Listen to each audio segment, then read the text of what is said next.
Hello everyone, कैसे हो आप सभी लोग। आई होप आप बहुत अच्छे होंगे और अच्छे से तैयारी भी चल रही होगी। सो आज हम करने वाले हैं मंथली एमसीक्यू सीरीज का part 2 for the month of November. अगर आपने इसका प्रीवियस पार्ट नहीं देखा है तो आई बटन पे आप क्लिक कर सकते हो। यहाँ पे आपको इसका लिंक विजिबल हो जाएगा एंड इस लेक्चर की जो पीडीएफ है वो हम शेयर करेंगे हमारे टेलीग्राम चैनल पे, जिसका लिंक मैंने डिस्क्रिप्शन बॉक्स में आपको दिया हुआ है, आप इसे ज्वाइन कर सकते हैं। सो चलिए जल्दी से स्टार्ट करेंगे आज का लेक्चर। तो पहला आपका क्वेश्चन है, which country becomes the first country in the world to completely sterilise and vaccinate its entire stray dog population. तो इनमें से कौन सी आपकी कंट्री है जो पहली कंट्री बन गई है वर्ल्ड की जिसने कंप्लीटली स्टेरिलाइज एंड वैक्सीनेट कर दिया है इनके स्ट्रे डॉग को, ताकि इनकी जो पॉपुलेशन है वो ना बढ़े। ठीक है, तो आंसर है इस option number B, that is Bhutan. ठीक है, अब भूटान ने यहाँ पे जो है 2009 में ये करने के लिए, ठीक है, बेसिकली स्टेरिलाइज करने के लिए इनके स्ट्रे डॉग को एक इन्होंने प्रोग्राम लॉन्च किया था, which is national dog population management and rabies control project. ठीक है, इस प्रोजेक्ट के तहत इन्होंने यहाँ पे जो स्ट्रे डॉग्स हैं उनको वैक्सीनेट करना स्टार्ट किया। ठीक है, ताकि इनकी जो पॉपुलेशन है वो अब ना बढ़े। ठीक है, साथ में ही इसे इम्प्लीमेंट किसने किया था इस प्रोग्राम को? It is implemented by the global animal charity human society international, that is HSI। इसके साथ साथ भूटान के बारे में ये भी आपको पता होना चाहिए, भूटान जो है ये वर्ल्ड की पहली कंट्री बनी है जिसने अपने आप को कार्बन नेगेटिव बनाया है। दैट मीन्स कि जितना ये CO2 मतलब इतना CO2 ये प्रोड्यूस नहीं करती जितना ये एब्जॉर्ब करती है। ठीक है, तो ये ध्यान में रखना है। इसके अलावा यहाँ पे बात कर लेते हैं भूटान के PM की। इनका नाम है लोटे शेरिंग। करेंसी क्या है भूटान की? It is ngultrum and capital है इसकी थिम्पू। ठीक है, नाउ नेक्स्ट आपको क्वेश्चन है, recently in November the All India Football Federation has won Asian Football Confederation president's recognition bronze award for the grass root football held at the AFC annual award 2022, जो आपके दोहा कतार में हुए थे। ठीक है, now question here is who is the current president of all India Football federation. तो all India Football federation के आपके प्रेसिडेंट करंटली है कल्याण चौबे जी। ठीक है, तो आंसर यहाँ पे आपको क्या हो जाएगा? Option number B. और इन्होंने ये अवार्ड रिसीव किया था यहाँ पे प्रेसिडेंट्स रिकॉग्निशन ब्रॉन्ज अवार्ड। इसके साथ साथ हमें नोट करना है इंडिया का ये second grass root football award है। ठीक है, ब्रॉन्ज मेडल जो है बेसिकली 2014 में सबसे पहली बार इंडिया को जो है, इंडिया की जो आपकी ऑर्गेनाइजेशन है ऑल इंडिया फुटबॉल फेडरेशन, उनको ब्रॉन्ज मेडल यहाँ पे दिया गया था। ठीक है, ग्रास रूट लेवल फुटबॉल के लिए। अब यहाँ पे गोल्ड और सिल्वर मेडल किसे मिला था? तो गोल्ड मेडल यहाँ पे दिया गया था फुटबॉल ऑस्ट्रेलिया को एंड सिल्वर मेडल दिया गया था गॉम फुटबॉल एसोसिएशन को। ठीक है, अब एशियन फुटबॉल कन्फेडरेशन की बात कर लेते हैं। इसके प्रेसिडेंट कौन है? इनका नाम है शेख सलमान बिन इब्राहिम अल खलीफा एंड इसका हेडक्वार्टर आपका कुआलालंपुर मलेशिया में है और इसे 1954 में स्टैब्लिश किया गया था। यहाँ पे आप जो है इमेज देख सकते हो, ये आपके कल्याण चौबे जी हैं और ये आपके प्रेसिडेंट है ऑल एशियन फुटबॉल कन्फेडरेशन के। ठीक है, इसके साथ साथ यहाँ पे आप बाकी अवार्ड्स भी देख सकते हो जो इस इवेंट में दिए गए थे, जैसे AFC diamond of Asia award. ठीक है, AFC member association of the year award, AFC regional association of the year award. तो बहुत सारे अवार्ड यहाँ पे दिए गए थे। ठीक है, यहाँ पे आप पूरी लिस्ट इसकी देख सकते हो। नाउ नेक्स्ट क्वेश्चन है, the international day to end impunity for crimes against journalist is annually observe across the globe on dash. तो ये आपका जो डे है, international day to end impunity for crimes against journalist, ये आपका observe किया जाता है 2 नवंबर को। ठीक है, आंसर क्या क्या हो जाएगा? Option number B, that is 2 नवंबर को हम इसे एनुअली ऑब्जर्व करते हैं और इसे 2014 में पहली बार ऑब्जर्व किया गया था। ठीक है, नेक्स्ट आपका क्वेश्चन है, recently in November the Siddhartha Roy Chowdhury is appointed as a permanent जज ऑफ विच हाई कोर्ट। तो इनमें से कौन से हाई कोर्ट हैं जिसके ये परमानेंट जज बनाए गए हैं? तो आंसर आपका हो जाएगा option number E, that is Calcutta high court के ये जज बनाए गए हैं। ठीक है, परमानेंट जज। नेक्स्ट क्वेश्चन है, the Indian air force recently in October has phased out, that means कि इन्होंने यहाँ पे रिटायर कर दिया है MiG-21 फाइटर स्क्वाड्रन को, विच इज नंबर 4 स्क्वाड्रन, जिसका नाम है ओरियल्स नाम से भी हम इसे जानते हैं, which is based in Uttarlai Rajasthan. The Indian Air Force has set the target of phasing out all the squadron of MiG-21 Bison by dash। तो देखो रिसेंटली इन्होंने MiG-21 जो फाइटर स्क्वाड्रन है इसे रिटायर किया है। अब इन्होंने यहाँ पे एक अनाउंसमेंट ये भी की थी कि 2025 तक जितने भी यहाँ पे स्क्वाड्रन हैं, ठीक है, सारे स्क्वाड्रन को जो है ये रिमूव कर देंगे। ठीक है, तो टोटल यहाँ पे 3 स्क्वाड्रन थे, एक MiG-21 हो गया, बाकी जो अदर हैं इनको 2025 तक रिप्लेस या आप कह सकते हो इन्हें रिटायर कर दिया जाएगा। ठीक है, अब बाकी जो आपके जो स्क्वाड्रन है MiG-21, ये कहाँ कहाँ पे बेस्ड है, तो एक बीकानेर बेस्ड है और एक जो दूसरा आपका है ये सूरतगढ़ बेस्ड है आपका, ठीक है। इसके साथ साथ आपको नोट करना है कि यहाँ पे इन्हें रिप्लेस कौन करेगा, लाइट कॉम्बैक्ट एयरक्राफ्ट MK-1A, ठीक है। तो ये भी पूछा सकता है कि कौन सा यहाँ पे आपका LCA है जो इनको रिप्लेस कर रहा है, ठीक है। Next is the Election Commission of India has signed MOU with which ministry to bring electoral literacy into the school and college education system. तो ये बहुत इजी है, दैट इज यहाँ पे बात हो रही है कि यहाँ पे स्कूल एंड कॉलेजेस में या एजुकेशन सिस्टम में ये इलेक्टोरल लिटरेसी लाने की बात कर रहे हैं। तो कौन सी मिनिस्ट्री यहाँ पे होगी, it is very simple, ministry of education, ठीक है। Answer is option number B. Now अब ऐसा यहाँ पे क्यों किया जा रहा है, बिकॉज जो 2019 के आपके जनरल इलेक्शन हुए थे लोकसभा के, तो वहाँ पे वोटिंग परसेंटेज बहुत कम था, ठीक है। लगभग आपका 67.4% के आसपास यहाँ पे जो है वोटिंग हुई थी, जबकि यहाँ पे वोटिंग्स और हो सकती थी, राइट। तो कुछ लोग ऐसे होते हैं जो जिनको प्रॉपर अवेयरनेस नहीं होती है, ठीक है, जिस वजह से ये वोट नहीं करते हैं, या कुछ ऐसे होते हैं कि वो सोचते हैं कि इतना इम्पोर्टेंट नहीं है तो हम क्यों वोट करें या वोट करने क्यों जाएं, ठीक है। तो बहुत सारी चीज़ें होती हैं, बहुत सारे फैक्टर्स होते हैं। तो इसी वजह से यहाँ पे जो हमारी मिनिस्ट्री है, मिनिस्ट्री ऑफ एजुकेशन, ये चाहते हैं, इन्होंने MOU साइन किया है इलेक्शन कमीशन ऑफ इंडिया के साथ, ताकि ये जो है अवेयरनेस बढ़ाएं रिगार्डिंग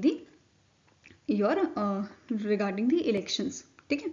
ये ध्यान में रखना है। अब जो ये MOU है, basically it will extend the election commission of India's flagship program, which is your systematic voters education and electoral participation, which is sweep program in schools and colleges, ठीक है। अब sweep program का मतलब क्या है, basically इसका main M क्या था इसे लॉन्च करने का, कि जो वोटर है, वोटर को एनकरेज किया जाए ताकि वो अपना वोट जो है वो कास्ट करे, वो अपना वोट दे, ठीक है। ये ध्यान में रखना है। नाउ चीफ इलेक्शन कमिश्नर कौन है, ये पूछे जा सकते हैं, तो इनका नाम है राजीव कुमार, ठीक है।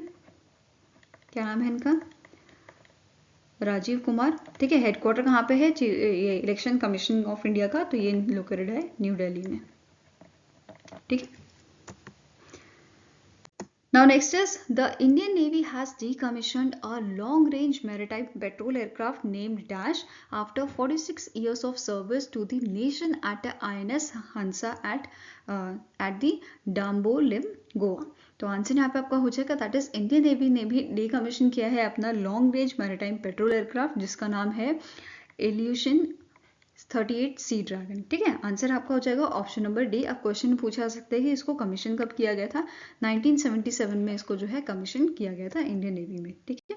नेक्स्ट आपका क्वेश्चन है, which among the following statement is incorrect with respect to the Hangzhou Asia Para Games 2022। So पहला स्टेटमेंट यहाँ पे आपका क्या कह रहा है regarding the Asian Para Games 2022 के जो आपके हुए थे चाइना में। तो पहला स्टेटमेंट है, इंडियन कॉन्टिजेंट, इंडिया की जो टीम थी, इन्होंने 5th पोजीशन यहाँ पे जो है हासिल की थी in a medal tally with 111 medals in a Hangzhou Asian Para Games 2022 held in China. Second statement है, Iran tops the medal tally with a 521 medal in the 4th edition of Asian Para Games. Next is Sumit Antil won gold medal in a javelin throw F64 event with a new record of 73.29 meter. Next is Aruna Tanwar won India's first ever para taekwondo medal by winning the bronze medal in the women's K44 47 kg event. Next is Sheetal Devi is only the current female international archer to shoot with her feet, won 2 gold medal women's individual compound and mixed team compound open में, और दूसरा था आपका silver medal यहाँ पे जो जीता था विमेंस कंपाउंड डबल्स मेडल में जीता था, ठीक है, इस कैटेगरी में जीता था। तो यहाँ पे क्या बोला है कि कौन सी स्टेटमेंट जो है वो इनकरेक्ट है, तो आंसर क्या हो जाएगा option number B, that is इस मेडल टैली में टॉप किया था आपका चाइना ने, ठीक है। सबसे पहले नंबर पे आपका चाइना था, चाइना, देन ईरान, देन था आपका जापान, ठीक है।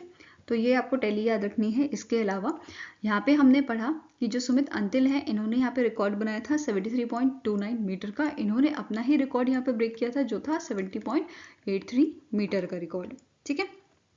इसके अलावा लास्ट एडिशन के बारे में पूछा सकता है जो 2018 में आपका हुआ था, कहाँ पे हुआ था? ये आपका हुआ था जकार्ता, इंडोनेशिया में। ठीक है, अब यहाँ पे इस एडिशन में 2018 के जो एडिशन था इसमें इंडिया ने कितने मेडल जीते थे? तो 72 मेडल जीते थे। ठीक है,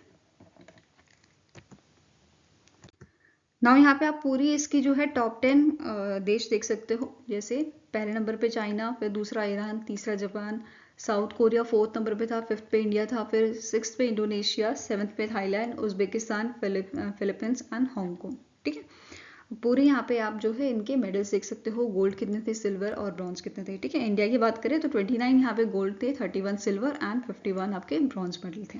ठीक है, नाउ अदर आपके की पॉइंट्स जो एग्जाम के पॉइंट ऑफ व्यू से इंपॉर्टेंट है, जैसे सुंदर सिंह गुर्जर जो है इन्होंने वर्ल्ड रिकॉर्ड बनाया है जेवलिन थ्रो में इन 546 इवेंट, और इन्होंने थ्रो किया था 68.60 मीटर का।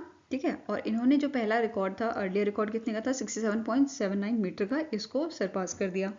Next is in archery Rakesh Kumar and Suraj Singh pair create a world record with a score of 158 in the quarterfinals of a men's compound team event in which they won the silver medal. Next is Paralympic champion Avni Lekhara.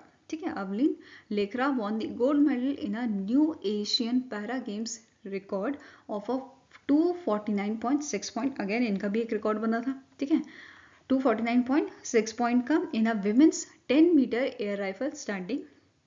ठीक है, shooting में। Next is Prachi Yadav won gold in a women KL2 event canoe में and silver in a women's VL2 event which was also India's first medal in 2022 Hangzhou Asian Para Games. Next is Ankur Dhama set a new record by becoming the first Indian to win a 2 gold medals in men's 500 meter T11 and men's 1500 meter T11 in a single edition of a Asian Para Games. Next is Dharamraj Sulairaj won the gold medal in a men's long jump T64 with a new Asian and Para Games record of a 6.80 metre. तो again यहाँ पे भी एक record बना है। Next आपका statement है for the first time Indian players participated in the following sport. ठीक है, जैसे आपका मोकिया हो गया, आपका ब्लाइंड फुटबॉल हो गया, लॉन बॉल्स हो गया, देन टाइकोंडो, रोइंग एंड केनोए, इनमें इंडिया ने पहली बार पार्टिसिपेट किया था। एंड केनोए और टाइकोंडे तो आपका ऐसे ये आपके इवेंट थे या आपके जो स्पोर्ट्स थे जो पहली बार इंट्रोड्यूस किए गए थे। ठीक है, 2022 वाले एडिशन में से इंट्रोड्यूस किया गया था। नाउ इसके अलावा नोट करना है यंगेस्ट इंडियन प्लेयर जो इस गेम का पार्ट बने थे, 14 ईयर ओल्ड शेरॉन रेशल एबे, जिन्होंने पार्टिसिपेट किया था चेस में। And oldest player was 50 years old Surjit Singh who participated in the para lawn bowls. ठीक है, इसके अलावा स्टार्टिंग इन्फॉर्मेशन अगर देखें तो यहाँ पे मैस्कॉट आपको पूछा जाता है which is divine bird name Feifei. ठीक है, इसका टॉर्च का नाम था लॉरल्स एंड इसका जो यहाँ पे मेडल्स हैं हमारे एशियन गेम्स के, इनका नाम क्या था, इट इज ओस्मांथस ग्रेस। ठीक है, वहीं पे एशियन पैरालंपिक कमेटी की बात की जाए तो इसके प्रेसिडेंट कौन है, इनका नाम है मजीद रशीद। ठीक है, हेडक्वार्टर आपका दुबई में है, यूएई में, एंड इसे 2002 में स्टैब्लिश किया गया था। ठीक है, अगर यहीं पे हांगझो एशियन गेम्स की बात की जाए, अभी हम बात करते थे पैरा गेम्स की। ठीक है, अगर एशियन गेम्स यहाँ पे जो नॉर्मल होते हैं उनकी बात की जाए तो उसमें इंडिया की जो रैंक थी वो थी आपकी 4th पोजीशन, और इंडिया ने 107 मेडल यहाँ पे जीते थे। ठीक है, और कौन सा एडिशन था, ये आपका 19th एडिशन था। ठीक है, वहीं पे पैरालंपिक का ये 4th एडिशन था। नेक्स्ट यहाँ पे आप जो है गोल्ड मेडल विनर्स देख सकते हो, पूरी लिस्ट यहाँ पे आपको इसकी पूरी लिस्ट मिल जाएगी। ठीक है, तो आप इसे वीडियो पॉज करके आराम से देख सकते हो। Now next is name the bank that has enabled its customer to pay to any merchant QR code using the digital rupee app. तो रिसेंटली ICICI बैंक जो है इन्होंने यहाँ पे इनेबल किया है अपने कस्टमर्स को कि ये पे कर सकते हैं किसी भी मर्चेंट को QR कोड के थ्रू। ठीक है, while using their digital rupee app जो ICICI बैंक की है। ठीक है, नाउ अब ICICI बैंक के आपके MD and CEO कौन है करंटली, इनका नाम है संदीप बख्शी। ठीक है, और इसका हेडक्वार्टर कहाँ लोकेटेड है, ये लोकेटेड आपका मुंबई महाराष्ट्र में, और इसे 1994 में जो है स्टैब्लिश किया गया था। टैगलाइन क्या है इसकी ICICI बैंक की, इट इज हम है ना ख्याल आपका, ठीक है। Now next is which small finance bank has launched a premium co-branded travel credit card along with a travel platform which is Exio, ठीक है, Exigo।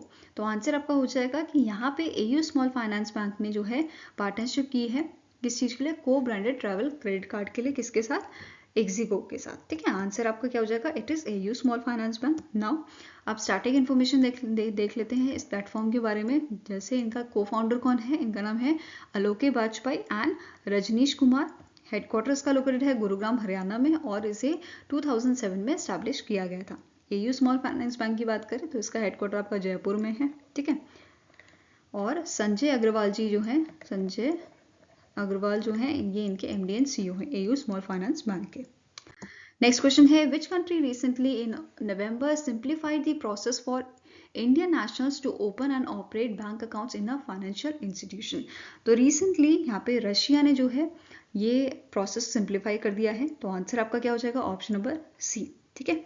बेसिकली यहाँ पे बोला क्या जा रहा है, जो फाइनेंशियल इंस्टीट्यूशंस होंगे आपके रशिया के, जैसे रशिया का कोई भी बैंक जो है उसमें आप ऑनलाइन अपना अकाउंट जो है ओपन कर सकते हो।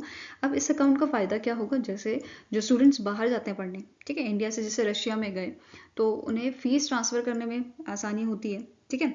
उनका ऑलरेडी अकाउंट खुल जाएगा और उनके जो पेरेंट्स हैं वो फ़ीस वहाँ पे इजीली ट्रांसफ़र कर पाएंगे। या फिर अगर कोई पर्सन वहाँ पे टूरिस्ट बन के जा रहा है, ठीक है, तो उस केस में भी वहाँ पे काफ़ी फ़ायदा होने वाला है इन अकाउंट से, ठीक है। अब रशिया ने यहाँ पे क्या बोला है कि अगर आपको इसके बारे में पूरी जानकारी चाहिए तो ऐसे बैंक्स जिनका टाई अप है सेंट्रल बैंक ऑफ रशिया से, तो आप उनके उस बैंक में जाके जो है इसकी पूरी इंफॉर्मेशन यहाँ पे ले सकते हो, ठीक है।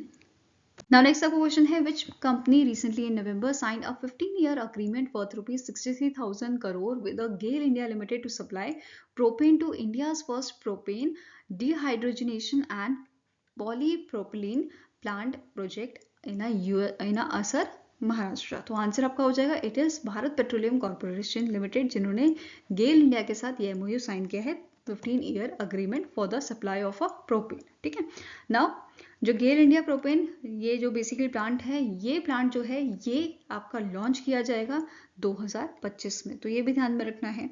अब यहाँ पे स्टार्टिंग इन्फॉर्मेशन की बात कर लेते हैं। BPCL के आपके जो करंट आपके चेयरमैन एंड मैनेजिंग डायरेक्टर है, इनका नाम क्या है, G कृष्ण कुमार, और इसका हेडक्वार्टर आपका मुंबई महाराष्ट्र में लोकेटेड है। वहीं पे गेल इंडिया की बात करें तो इसके आपके चेयरपर्सन है संदीप कुमार गुप्ता और इसका हेडक्वार्टर आपका न्यू दिल्ली में स्थित है, ठीक है। Now next आपको क्वेश्चन है name the personality who won second edition of Rohini Nair prize 2023 for an outstanding contribution to the rural development. तो सबसे पहले ये नोट कर लेते हैं जो ये प्राइज है ये दिया क्यों जाता है, ठीक है। ये प्राइज दिया जाता है ऐसे लोगों को जिनकी एज जो है वो लेस देन 40 है एंड इन्होंने बहुत अच्छा कॉन्ट्रीब्यूशन दिया है रूरल डेवलपमेंट के लिए, ठीक है। तो अब यहाँ पे जो सेकेंड एडिशन था इस प्राइज का ये दिया गया है दीनानाथ राजगुप्ता को, ठीक है। आंसर यहाँ पे आपका क्या हो जाएगा, it is option number B। And इन्हें ये अवार्ड प्रेजेंट किया था जो हमारे चेयरमैन हैं 15th फाइनेंस कमीशन के, जिनका नाम है नंद किशोर जी, ठीक है। उन्होंने इस अवार्ड को प्रेजेंट किया था दीनानाथ राजपूत जी को। अब इन्हें क्यों ये अवार्ड दिया गया है, क्योंकि इन्होंने, ठीक है, इन्होंने काम किया था 6000 विमेंस को, ट्राइबल विमेंस जो थी उनके अपलिफ्टमेंट में इन्होंने काम किया था। बस्तर छत्तीसगढ़ की जो ट्राइबल विमेंस थी, ठीक है, उनके लिए यहाँ पे काम किया गया था, उनके अपलिफ्टमेंट के लिए। इस वजह से दीनानाथ राजपूत जी को सेकेंड एडिशन का ये अवार्ड दिया गया है, ठीक है। वहीं पे एक क्वेश्चन बन सकता है आपका कि पहला एडिशन जो है ये किसे दिया गया था। इनका नाम है सेत्री चिमन संगतम, जिन्होंने 1200 मार्जिनलाइज फार्मर्स जो थे आपके ईस्टर्न नागालैंड के, उनकी इनकम बढ़ाने के लिए, उनकी इनकम ट्रिपल करने के लिए जो है काम किया था। इस वजह से इन्हें 2022 में ये अवार्ड दिया गया था, ठीक है। ये आपको ध्यान में रखना है। नेक्स्ट आपको क्वेश्चन है which of the following option is true with respect to the 2023 Champions of the Earth announced by the United Nations Environment Program in November 2023। तो पहला स्टेटमेंट यहाँ पे आपका है Josefina Belmonte, mayor of a क्वींस City, Philippines, won the 2023 Champions of the Earth under the Policy Leadership category, and Alan MacArthur Foundation of UK won award under the Inspiration and Action category। Next statement है Blue Circle China and Jose Manuel Boller won the 2023 Champions of the Earth under the Entrepreneurial Vision category. Next statement है Council for Scientific and Industrial Research, that is CSIR of South Africa, won the 2023 Champions of the Earth under your science and innovation category. ठीक है, तो इसमें से बोला गया है कि कौन सा आपका ऑप्शन सही है, तो आंसर आपका हो जाएगा that is all statements are correct. Answer is option number E, all 1, 2 and 3 statements are correct. ठीक है, ये ध्यान में रखना है आपको। अब ये जो अवार्ड है ये 4 कैटेगरीज में दिया जाता है, जो अभी हमने पढ़ी, इंस्पिरेशन एंड एक्शन कैटेगरी। ठीक है, इससे पहले आपकी कैटेगरी थी पॉलिसी एंड लीडरशिप कैटेगरी। ठीक है, then entrepreneurial vision category, science and innovation category, ये 4 कैटेगरीज हो गई आपकी। ठीक है, नाउ अब स्टैटिक इन्फॉर्मेशन देखते हैं यूनाइटेड नेशन एनवायरनमेंट प्रोग्राम की। इसके एग्जीक्यूटिव डायरेक्टर कौन है? इनका नाम है इंगर एंडरसन। ठीक है, एंडरसन, एंड इसका हेडक्वार्टर लोकेटेड है आपका नैरोबी, केनिया में। ठीक है, now next is name the personality who tops the Edelgive Hurun India Philanthropy List 2023 for the third consecutive year as he donated 2042 crore during the financial year 2022-2023। तो answer आपका हो जाएगा that is, इस list को top किया है शिव नायर जी ने। ठीक है, जो आपके HCL टेक्नोलॉजीज के मालिक हैं। ठीक है, अब यहाँ पे नोट करना है कि इन्हें जो है इंडियाज मोस्ट जेनरस टाइटल यहाँ पे दिया गया है। लगातार 3 सालों से इनके पास ये टाइटल है, क्योंकि ये यहाँ पे कंसेक्यूटिव 3 ईयर्स से डोनेशन सबसे ज़्यादा देते आ रहे हैं। ठीक है, ये ध्यान में रखना है। अब टॉप 5, अगर हम यहाँ पे टॉप 5 फिलेंथ्रोपिस्ट की बात करें, ठीक है, तो पहला नंबर शिव नायर जी का होता है, दूसरा अजीम प्रेम जी, ठीक है, जो विप्रो के मालिक हैं, देन मुकेश अंबानी जी, रिलायंस इंडस्ट्री, कुमार मंगलम बिरला, आदित्य बिरला, ठीक है, गौतम अडानी ग्रुप के मालिक हैं जो, ठीक है, फिर बजाज फैमिली आ जाती है, बजाज के आपके मालिक हैं। ठीक है, ऐसे ही यहाँ पे टॉप 10 आपके जो फिलेंथ्रोपिस्ट हैं, ठीक है, उनका जो 1 से लेकर 10 तक इनकी रैंक है, वो यहाँ पे मैंने आपको लिस्ट दे दी है। ठीक है, इसके अलावा इंपॉर्टेंट पॉइंट्स देख लेते हैं इस लिस्ट से रिलेटेड, जैसे Huron research institute and EdelGive foundation ने मिलकर इसे रिलीज किया है, इस लिस्ट को, EdelGive Huron India philanthropy list 2023 की, जिसमें 119 फिलेंथ्रोपिस्ट जो हैं शामिल किए गए हैं, जिन्होंने लगभग 8,445 करोड़ का डोनेशन दिया है। ठीक है, नेक्स्ट स्टेटमेंट है total donation by the philanthropist जो है वो इंक्रीज हुआ है आपका, अगर प्रीवियस ईयर से कंपेयर किया जाए, विच इज 59%। ठीक है, और ये 2000% बढ़ा है लास्ट 3 ईयर्स में। नेक्स्ट इज निखिल कमात, जो आपके जीरोधा के को फाउंडर हैं, ये यंगेस्ट फिलेंथ्रोपिस्ट बने हैं जो इस लिस्ट में शामिल किए गए हैं, जिन्होंने 110 करोड़ का जो है डोनेशन दिया है। ठीक है, नेक्स्ट रोहिणी नीलकानी, जो फाउंडर हैं आपके रोहिणी नीलकानी फिलेंथ्रोपी के, ये मोस्ट जेनरस विमेन फिलेंथ्रोपिस्ट बनी है जो इस लिस्ट में शामिल की गई हैं, जिन्होंने 170 करोड़ का अमाउंट इस ईयर में डोनेट किया था।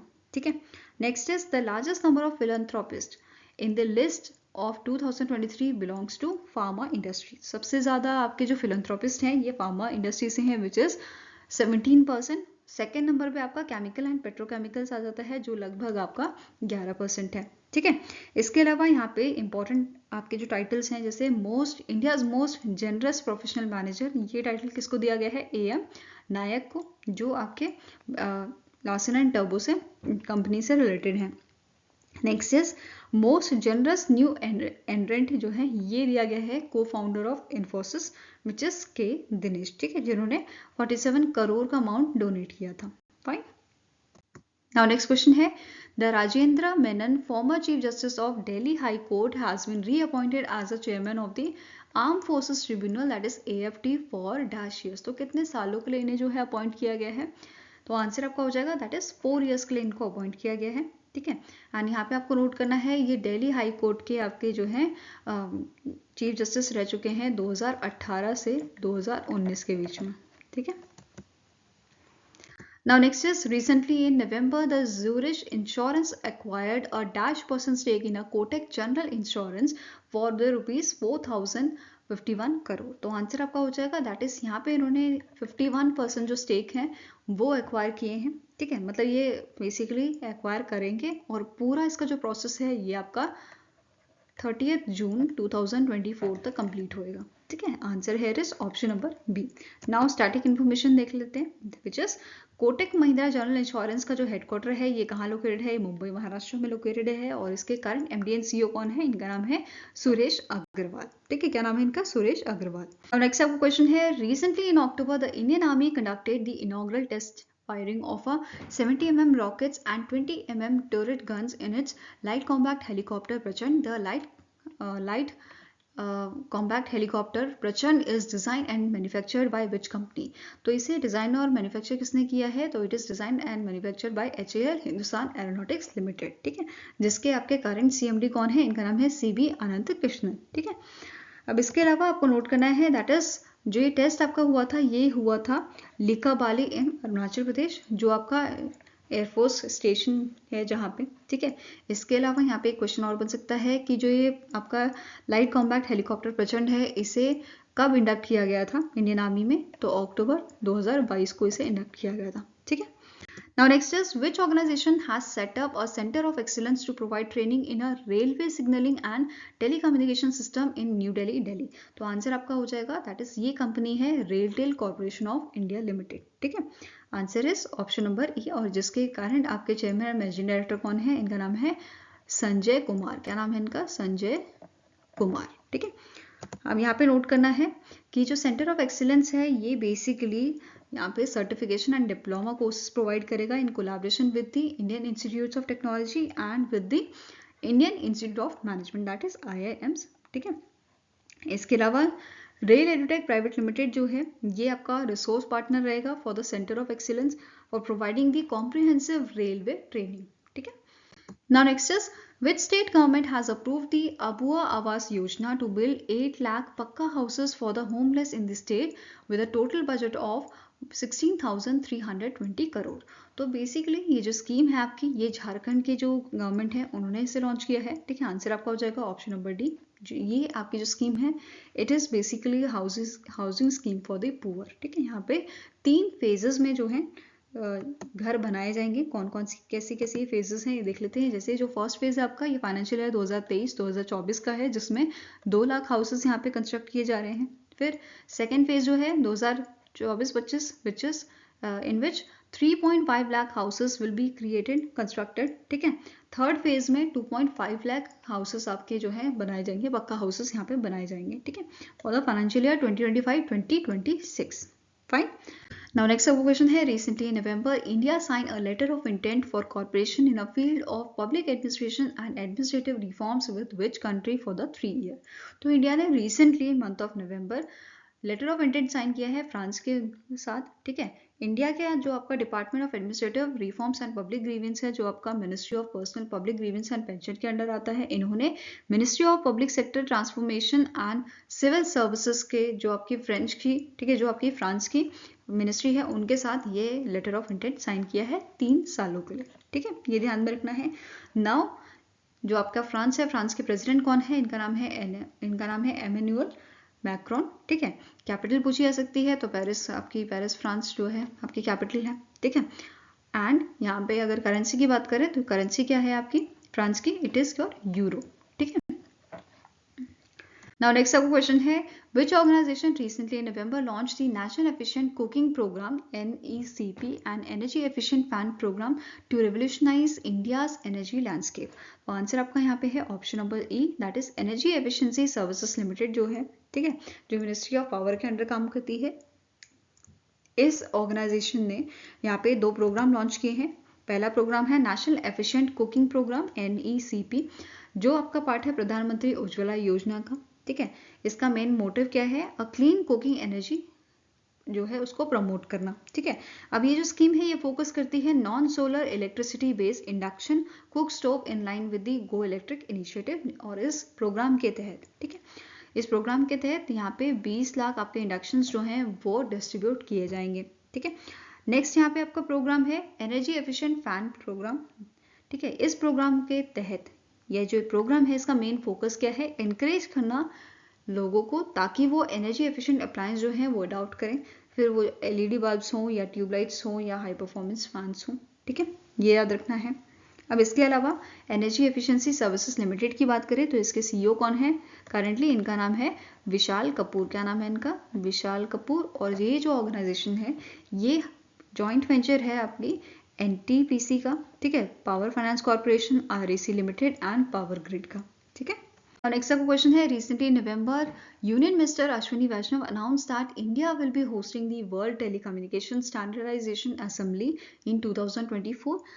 The previous edition was held in dash. तो आपका जो प्रीवियस एडिशन था WTSA20 ये आपका इंडिया होस्ट करने वाला था पहले, बट ड्यू टू कोविड-19 इसे होस्ट किया था जिनेवा स्विट्जरलैंड में, ठीक है। तो आंसर यहाँ पे आपका क्या हो जाएगा? Option number B. और इसे मार्च 2022 में जो है होस्ट किया गया था। फाइन, ये ध्यान में रखना आपको। नाउ इससे रिलेटेड इन्फॉर्मेशन देख लेते हैं। जैसे वर्ल्ड टेलीकम्युनिकेशन स्टैंडर्डाइजेशन असेंबली जो है, ठीक है, ये बेसिकली ये आपका गवर्न कौन करता है, ठीक है, international telecommunication union telecommunication standardization sector, that is ITU-T, ठीक है।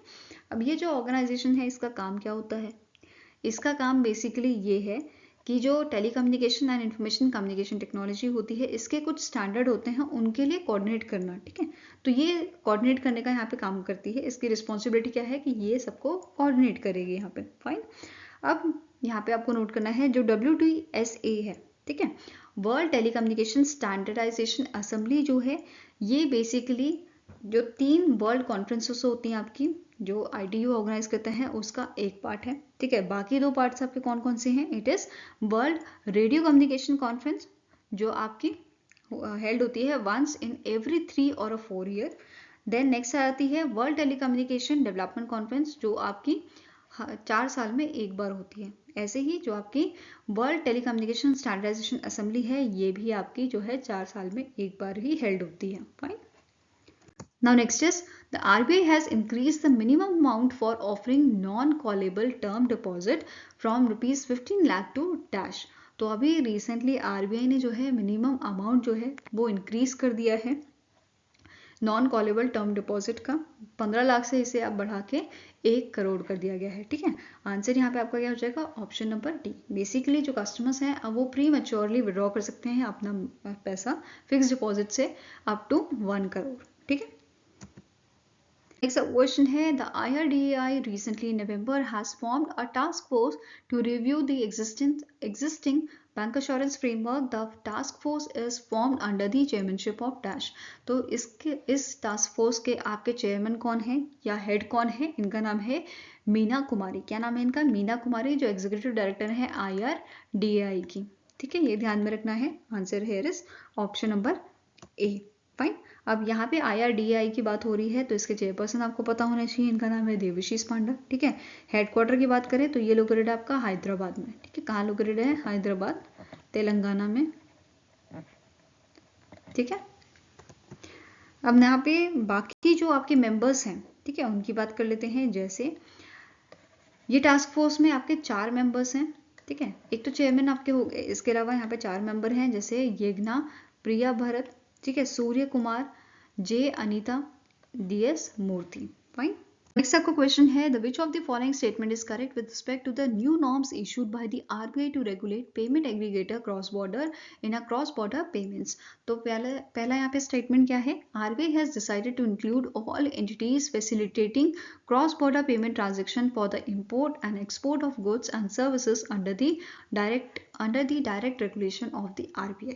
नेक्स्ट स्टेटमेंट है, all non-banks which provided payment aggregator cross-border services must apply for authorization from the RBI by the 30th April 2024 and they must have minimum net worth of rupees 15 crore during the application to the RBI। Next statement is, the non-banks also need to increase the net worth of rupees 25 crore by the 31st March 2026, ठीक है।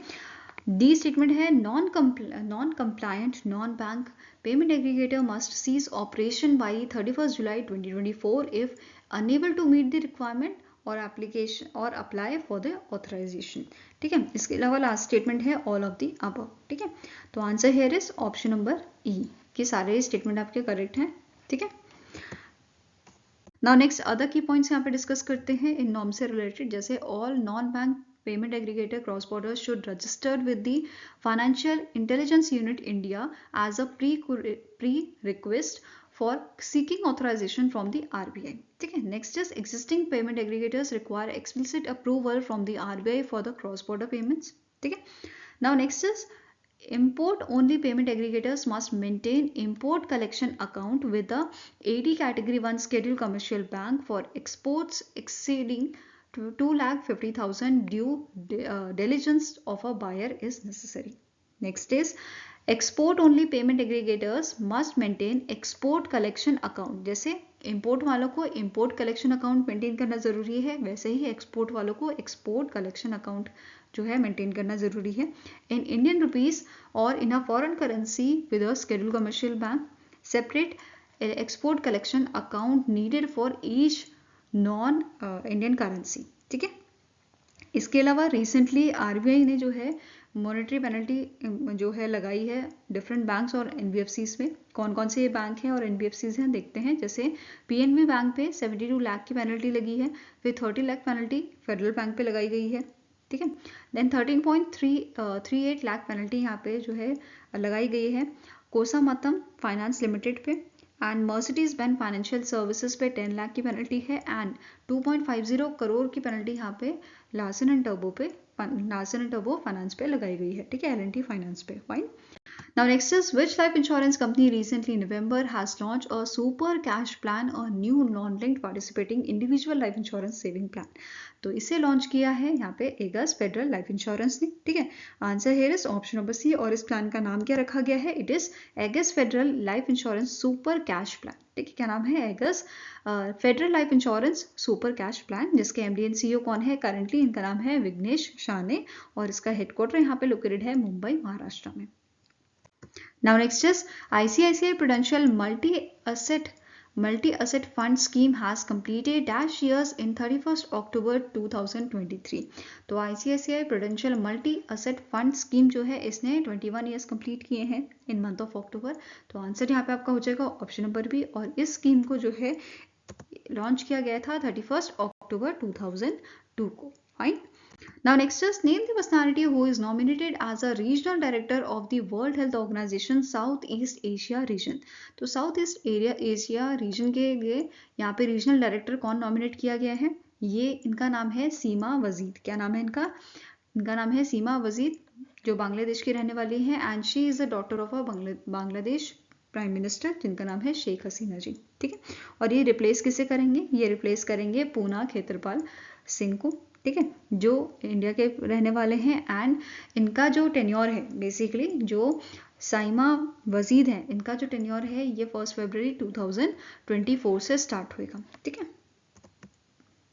Now next up question है which of the following option is correct with respect to the jointly inaugurated development projects in the power and rail sector by the PM Narendra Modi ji and Bangladesh PM Sheikh Hasina ji.